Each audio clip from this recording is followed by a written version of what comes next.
उत्पत्तीची पुस्तक याच्या 47व अध्यायाचे ध्यान. या अध्यायामध्ये 31 वचन लिहून आहे. योसेफ आपले वडील गोशेनमध्ये असलेले त्याला जाऊन मिळाले. त्या लोकाला फरोकडं न्यासाठी त्यांना तयार केले आणि फरोकडं जाऊन या देशामध्ये आम्ही राहणार अशी विनंती करा तुम्ही. मिस्र देशामध्ये शेरड मेंढराचे मेंढपाळ आहे म्हटले तर ते लोक हेवा करती. यासाठी तुम्ही त्या लोकाला आमच्यापाशी करप आहे असे सांगा. त्या लोकाला असे शिकवून तो फरोकडं घेऊन जात आहे. 47व अध्यायामध्ये याचा पहिल्या वचनमध्ये आपण बघितले तर योसेफ आपल्या घराण्याला आपल्या भाऊबंधूला फरोच्या समोर घेऊन गेले. फरोनं त्या लोकाला विचारले का तुमचे व्यवसाय का. त्या लोकांना सांगितले का आम्ही शेरडे मेंढऱ्याचे मेंढपाळ आहे. तुम्ही म्हणत असेल तरी काही वेळासाठी आम्ही तुमच्या देशामध्ये राहीन. तेव्हा फरो योसेफला म्हणाले, चांगला प्रदेश निवडून त्या प्रदेशामध्ये या लोकाला निवास करू दे आणि याच्यामध्ये चांगले हुशार माणूस असेल तर माझ्या गुरखांच्या नायक कर. 7 वचनपासून ते 12 वचनपर्यंत योसेफनं याकोबला फरोच्या समोर घेऊन गेले.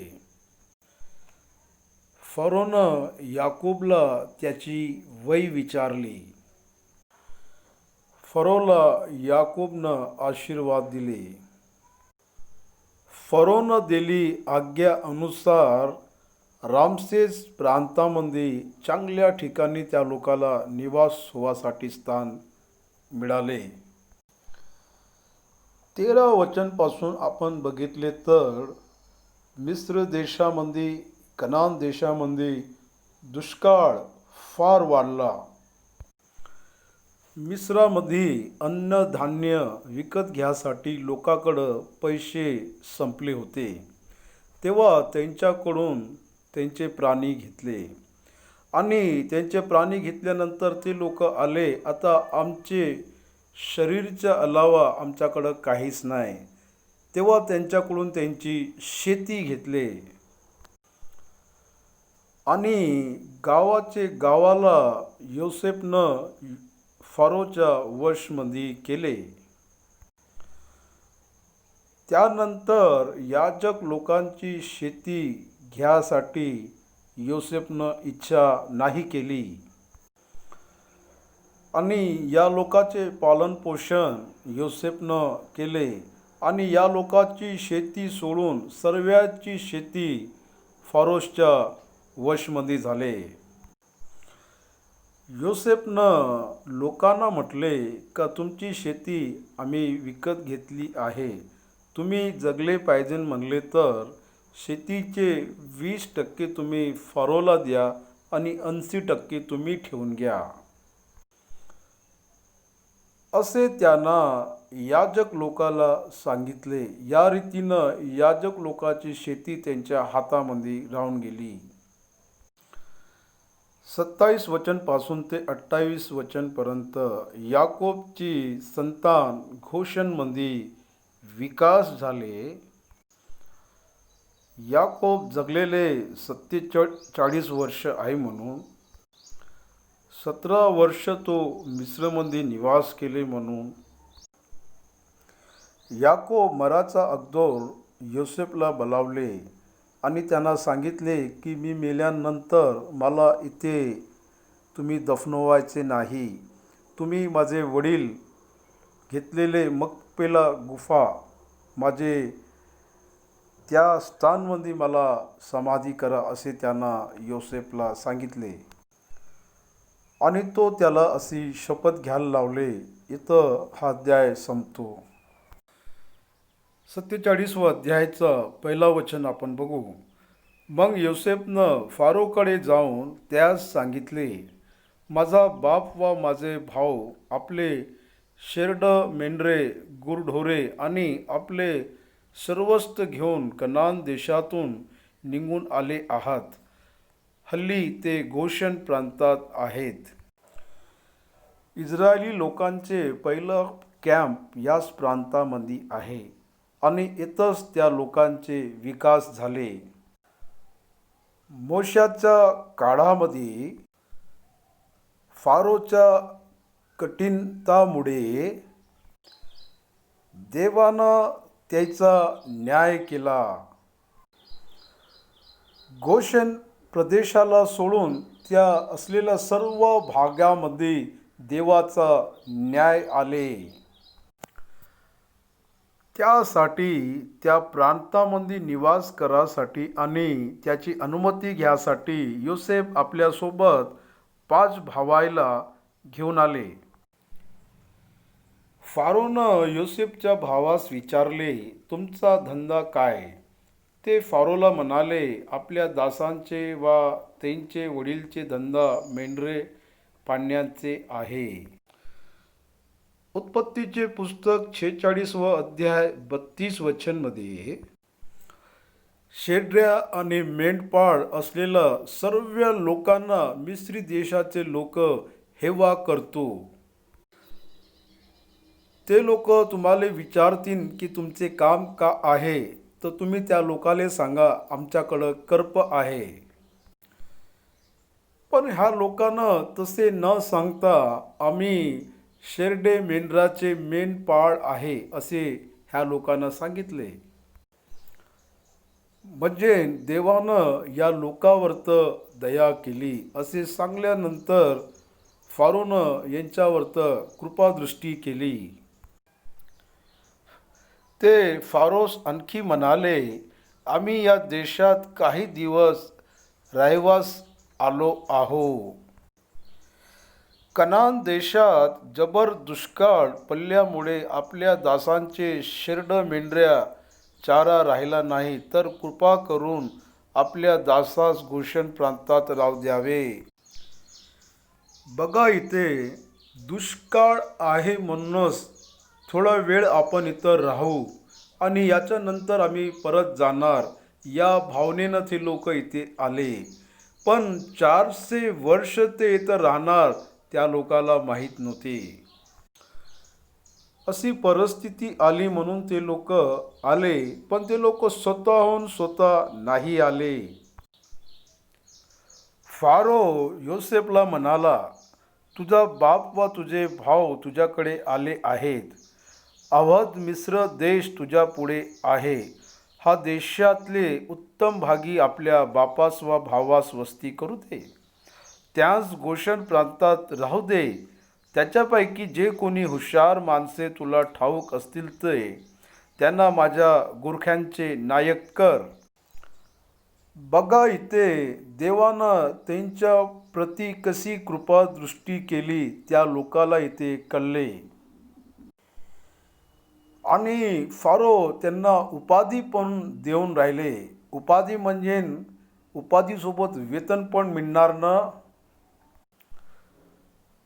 ते लोक असे स्थिर होवासाठी देवानं त्यांचे प्रयोजन केले होते. 7 वचन बघू आपण. योसेफनं आपला बाप याकोब्स आणून फारो पुढे हजर केले. याच्या अगोदर योसेफनं आपल्या 5 भावाला त्याच्या समोर हजर केले होते. तेव्हा याकोबास फारोस आशीर्वाद दिला. फरोनं याकोबास विचारले की तुझी वय किती वर्षाचे आहे. याकोब फारोस म्हणाला, माझी जीवित यात्रा 130 वर्षाची झाली आहे. माझे आयुष्याचे दिवस अल्प असून दुःखाचे गेले आणि ते माझे वडीलचे जीवित यात्रांचे आयुष्य मर्यादेस जाऊन पोचले नाही. हे वचन अति प्रमुख आहे. तुम्ही इसाकला घ्या. इसाक 180 वर्ष जगला. अब्राहमला घ्या, तो 175 वर्ष जगला. याकोब 130 वर्षच आहे. तो 91 वर्ष असताना योसेफला जन्म दिले. 70 वर्ष असताना तो पद्नाराममध्ये गेले आणि पद्नाराममधून त्याचे यात्राचे वर्ष आपण मापले तर फक्त 60 वर्ष. तो 130 वर्षामध्ये खूप कमीच यात्रा केले. यासाठी त्यांना म्हटले का आमचे पितरानं जे यात्रा केले त्यांच्यासारखं मी नाही केले. अब्राहम पण 70 वर्ष असताना तो बाहेर आला. तो 75 वर्ष असताना हारानमध्ये होते. तो हारानमधून निघून ममरेमध्ये येतवरी त्याला 75 वर्ष झाले. अब्राहम 75 वर्ष जगला आणि 100 वर्ष त्यांना यात्रा केली. त्यासाठी माझ्या पित्रानं केलेली यात्रा इतकी मी नाही केली, तो बोलून राहिला. याकोब फरोस आशीर्वाद देऊन त्याच्या पुढून निघून गेला. नंतर योसेफनं आपला बाप व भाऊ याचे राहण्याची व्यवस्था केली. त्यानं फारोचे आज्ञानुसार मिस्र देशाचे उत्तम भागी म्हणजे रामसेस प्रांतात त्यास वतन करून दिले. योसेफनं आपला बाप, आपले भाऊ आणि आपल्या बापाच्या घरचे माणसं यांस त्यांचे मुलं बाळांचे संख्याप्रमाणे अन्नसामग्री पुरवून त्यांचे संगोपन केले. आणि दुष्काळ फार वाढला. मिस्र देशामध्ये आणि कनान देशामध्ये दुष्काळाचा काळ फार कडक झाला. मिस्र देशातील व कनान देशातील लोकांना विकत घेतल्या धान्यांचा मुबदल जेवढा पैसा मिळाला तेवढा पैसा जमा करून योसेफनं फारोच्या घरी पोचवत गेला. बघा, इथे फारोचे साम्राज्य मजबूत झाले. त्या दुष्काळामुळे त्या देशातले लोक आपला पैसा आणून फारोला दिले पाहिजे असे योसेफनं केले. मिस्र देशात व कनान देशात काही पैसा उरला नाही. तेव्हा सर्व मिस्री लोक योसेफकडे येऊन म्हणाले, आम्हास अन्न द्या. आपल्या देखता आम्ही का उपाशी मरावे? आमचा पैसा सर्व संपला.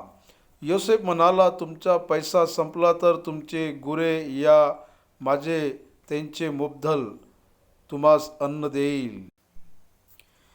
तेव्हा त्यानं आपले गुरे योसेफकडे आणली. त्यांचे घोडे, शेरडं मेंढरे, गुरढोरे व गाढवे घेऊन त्यांच्या मुबदल त्यांस तो अन्न पुरवू लागला. वर्षभर त्यांची सगळी गुरे घेऊन त्यांस अन्न देऊन त्यांचे पोषण केले. या रीतीनं देशामध्ये असलेले सर्व कर्प सरकारचे झाले. ते वर्ष संपले तेव्हा पुढील वर्ष ते त्याच्याकडे येऊन म्हणाले, आमचा पैसा सर्व संपला. हे आम्ही स्वामीपासून चोरीत नाही. आमचे गुरढोरांचे कळप संपाचे झाले आहेत. आता स्वामी समोर सादर करण्यास आमचे शरीर व आमची जमीन याखेरीज आमच्यापाशी काही एक राहिले नाही. आपल्या देखता आम्ही का मरावे आणि आमचा व आमच्या शेताचा नाश का व्हावे? आम्ही व आमच्या जमीन याच विकत घेऊन आम्हास अन्न द्या. आम्ही व आमच्या जमीन याच्यावर फारोचे मालकी हो. आम्हास बियाणे म्हणजे आम्ही जुगू मरवायचे नाही आणि आमच्या जमीन उजळ पडण्याचे नाहीत. बघा, इथे पहिलं त्यांच्याकडून पैसे घेतले, त्याच्यानंतर दुसऱ्या वर्षी त्यांच्याकडून गुरढोरे घेतले आणि तिसऱ्या वर्षी त्यांच्याकडून शेती घेऊन राहिले. तेव्हा योसेफनं फारोसाठी मिस्र देशाचे सर्व जमीनले तो विकत घेतले. या प्रकारे योसेफनं मिस्रातील सारी शेती जमीन फारोच्या नावे विकत घेतली. दुष्काळ भारी पडल्यामुळे प्रत्येक मिस्र्यानं अन्नासाठी आपली शेती विकली. सर्व भूमी फारोची झाली. मिस्र देशातली सर्व भूमी फारोची झाली आणि ते सरकारची झाली. त्यानं त्या देशाचे टोकापासून तर त्या टोकापर्यंत सर्व लोकांस दास केले. मात्र याजकांची जमीन त्यानं घेतली नाही, कारण याजकास फारोकडून नेमणूक होती आणि फारोने दिलेले नेमणुकीत ते निर्वाह करीत, म्हणून त्यांना ती विकली नाही. योसेफ त्या लोकांना भत्ता द्यायचे. भत्ता म्हणजे वेतन नाही, त्या लोकाला जीवनामध्ये असलेली त्यांची गरज पूर्ण होवासाठी. आपल्या देशामध्ये विधवा लोकांना, निराधार लोकांना, विकलांग लोकांना सरकारकडून पेन्शन मिळतो, म्हणजे त्यांना भत्ता मिळतो, वेतन नाही. मग योसेफ लोकांस म्हणाला, आज मी तुमच्या जमिनीस तुमच्या फारोच्या नावे विकत घेतले आहे. हे बियाणे घ्या वा जमीन पेरा. तुम्ही हंगामाच्या वेळी उत्पन्नाचा 5वा हिस्सा फारोस द्याव. बाकीच्या 4 हिस्से तुमच्या मालकीचे होतील. ते शेताचे बियाण्यासाठी आणि तुम्हास तुमच्या घरांचे आणि तुमच्या मुलाबाळाचे खाण्यासाठी ठेवा. ते म्हणल्या, आपण आमचे प्राण वाचवले. स्वामीचे आम्हावर कृपादृष्टी राहाव. आम्ही फारोचे दास होऊन राहू. फारोस उत्पन्नाचा 5वा भाग घ्यावे हा नियम योसेफनं मिस्र देशाचे जमिनीस लावून दिला. तो आजवरी चालत आहे. मात्र याजकांची जमीन फारोचे झाले नाहीत. इस्रायल लोक मिस्र देशातील गोशेन प्रांतात वस्ती करून राहिले. तिथं त्यांनी वतने केली. ते फलद्रूप होऊन बहुगुणित झाले. बघा, ते लोक जेथे गेले ते लोक आर्थिक रीतीनं आशीर्वादित झाले. त्या लोकाले पण आहार मिळाले. बघा, त्या देशातील असलेले लोकाला पैसे नाही आहे त्यांच्याकडं, गुरढोरे नाही आहे त्यांच्याकडं, शेती नाही आहे त्यांच्याकडं. पण त्याच देशामध्ये असलेले इस्रायलची संतानला त्यांच्याकडं पैसे आहे, गुरढोरे आहे, शेती आहे. पराया देशामध्ये जाऊन या लोकांचा विकास होऊन राहिले आणि त्या देशाचे लोक दास होऊन गेले.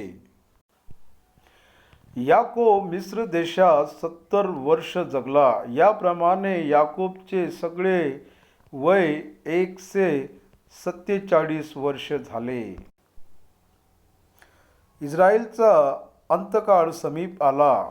तेव्हा त्यानं आपला पुत्र योसेफ यास बोलावून आणून म्हटले, तुझी माझ्यावर कृपादृष्टी असेल तर माझ्याशी तू ममतेनं वा सत्तेनं वागून मला मिस्र देशात पुरणार नाहीस, अशी शपथ माझ्या मांडीखाली हात ठेवून व्हा. अब्राहम इसाक विषय एलियाजारला बनावून आपल्या मांडीखाली हात ठेवून शपथ घ्यायला लावले. असे हिब्री लोकांमध्ये आचार मध्ये एक आहे. असे रिवाज आहे. शब्द नाही चुकले पाहिजे. शब्द दिले तर. मी आपल्या वडीलबरोबर निद्रा घेण्यास गेलो, म्हणजे मला मिस्र देशाबाहेर घेऊन जा आणि माझ्या वडिलांच्या कब्रस्तानेत ठेव. तो मला आपल्या सांगण्याप्रमाणे मी करीन. याकोबची अंतिम इच्छा होती का त्याची समाधी मिस्र देशामध्ये नाही झाली पाहिजे,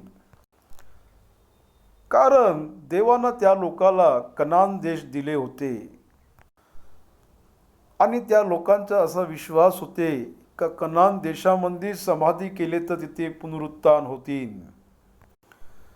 सर्वात अगोदर अब्राहमला स्वार्थ मिळाले आणि अब्राहम भौतिक कनान देशाची वाट नाही बघितले. हेब्रीची पुस्तक याचा 11वा अध्याय आपल्याला साक्षी देतो. अब्राहाम अनंत काळच्या कनानचे वाट बघितले. यासाठी अब्राहामचे विश्वास पुनरुत्थान होते. यासाठी त्या भूभागामध्ये दफनवले तर त्यांचे पुनरुत्थान होईल, मूल पिताचे असे विश्वास होते. तो म्हणाला, माझ्यापाशी शपथ व्हा. तेव्हा त्यानं शपथ वाहिली आणि इस्रायलनं पलंगाच्या उशावर आपले शीर लावून नमन केले. या रीतीनं याकोबच्या शेवटीच्या दिवसामध्ये योसेफ गेले आपल्याला माहीत पडते. यानंतर येणाऱ्या अध्यायामध्ये याकोब त्याच्या लेकराला कसे आशीर्वादित केले आपण बघू.